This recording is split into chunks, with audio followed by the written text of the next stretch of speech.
What up, guys? The Bench Buddies are back with my Week 6 NFL Power Rankings. As you can see here, I got the Commanders after a big win over the Chargers, moving up 7 spots. And the Ravens have proven, not just to me, but to a lot of people watching football, that this team is going to be very bad without Lamar Jackson. 29 through 32. This is where you find 1-4 and the only winless team in the NFL being the New York Jets. But they played okay in the second half, meaning the fourth quarter after this was already a blowout. That's when they got all their points.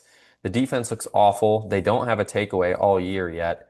And oh yeah, you get the Broncos who just beat the best team in the NFL and the Philadelphia Eagles at home. So another tough week there for the Jets. Raiders play the Titans, so someone's got to win that game, I would hope, to get to 2-4 and possibly have a chance at clawing their way back into things. But the way the Raiders are trending, the way the Titans are trending, Titans are, kind of figuring it out. Obviously, miraculous win in Arizona thanks to some blunders by the Cardinals. And then the team in the middle there is the New Orleans Saints getting their first win this year, along with Spencer Rattler getting his first career win as a starter. He was, I think, 0-11 until this game. They get the Patriots this week, 25 through 28.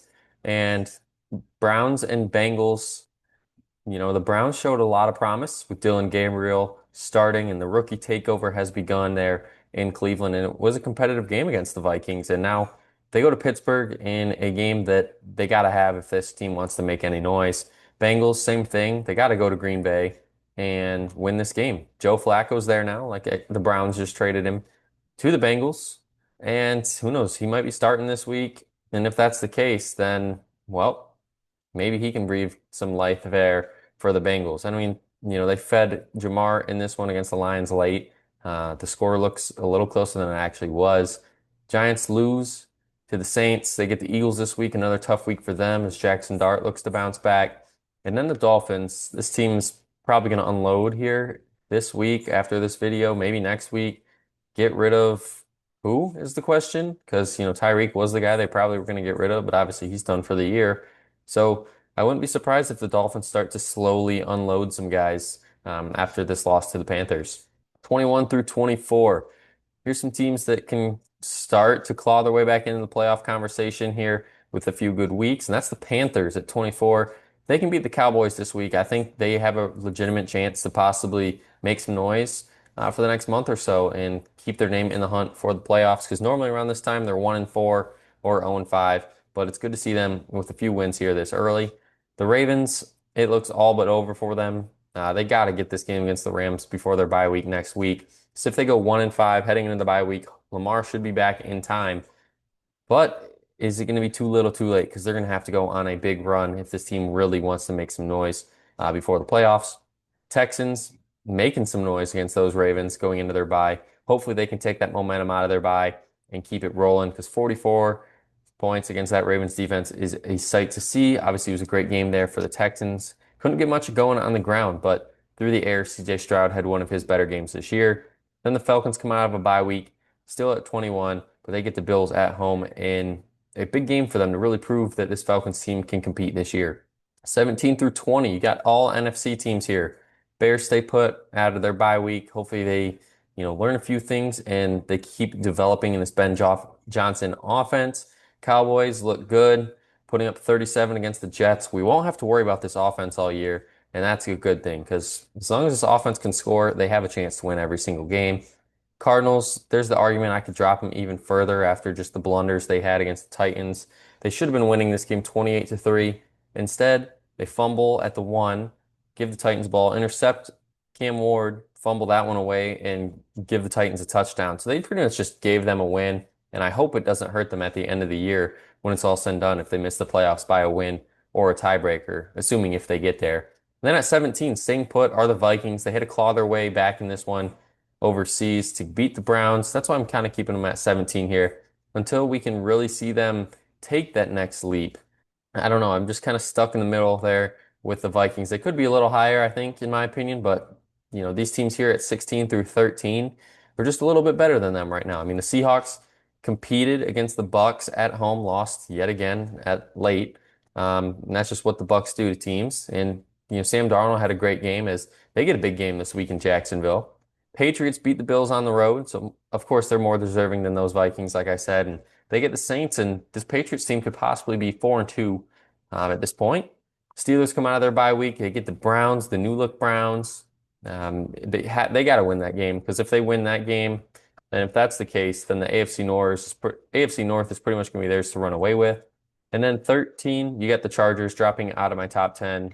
Ugly loss to the Commanders. They've now lost 2 in a row after winning 3 in a row against the AFC West. And it's a big week as they travel to Miami.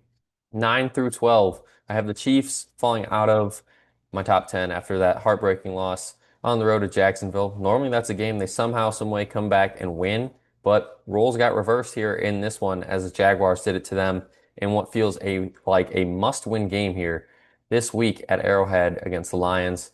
11 are the Commanders, and that's my team that's jumping up the highest here with that win over the Chargers. It's good to see Jaden Daniels back.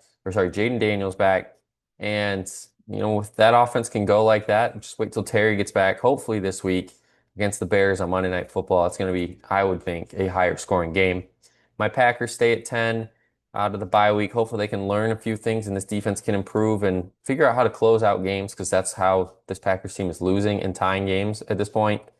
And then at 9, you get the Broncos. I think the case could be they could be a little higher here, but this team has been wishy-washy every week. They could be 5-0, or they could be 2-3, 3-2. So I'm kind of right there, but they are deserving of that top 10 spot. 5 through 8, you can put any of these teams in any order. I think at least 5 through 7. The Rams with the 2 losses, 2 heartbreaking losses. Obviously, to the Eagles and the Niners. Both those teams are better than the Rams right now, so they're at number 8 for me. But those Niners, it doesn't matter who's at quarterback, they're going to find ways to win. Mac Jones playing some gritty ball. They go into Tampa this week in probably the best game of the week. So you got to make sure you tune into that one because those two teams already have some beef from playoffs and of course just playing good hard football. Love to see Baker against that defense. The Colts move up 1 spot after demolishing the Raiders. Just that's what they should do. The Colts, Jonathan Taylor ran wild in this one. And I don't expect them to slow down here against the Cardinals. And then you got the Bills falling from 2 to 5 after suffering their first loss. It was a tough loss against the Patriots, but you could kind of see that it was coming. Not to the Patriots, but a loss was coming after struggling the week before against the Saints. Just kind of felt like the Bills were kind of due for that loss. Then 1 through 4. I'm going to say it. I think the Lions and Jaguars are the 2 best teams in football. You tell me that 5 years ago, I would say you're crazy because both those teams were down in the dumps. But here they are through 5 weeks of the NFL season, 1-2. And then at 3 and 4, you got the Eagles and the Bucks, and I put the Eagles over the Bucks because the Eagles beat the Buccaneers a few weeks ago. So even after the loss, I'm keeping the Eagles ahead of them. I think they're going to bounce back against the Giants. Like I said, the Bucks play the 49ers in a big week for both those teams. And then the Lions go into Arrowhead and the Jaguars get Seattle. So a lot of these top teams are playing each other this week. So it's going to be a good week of football.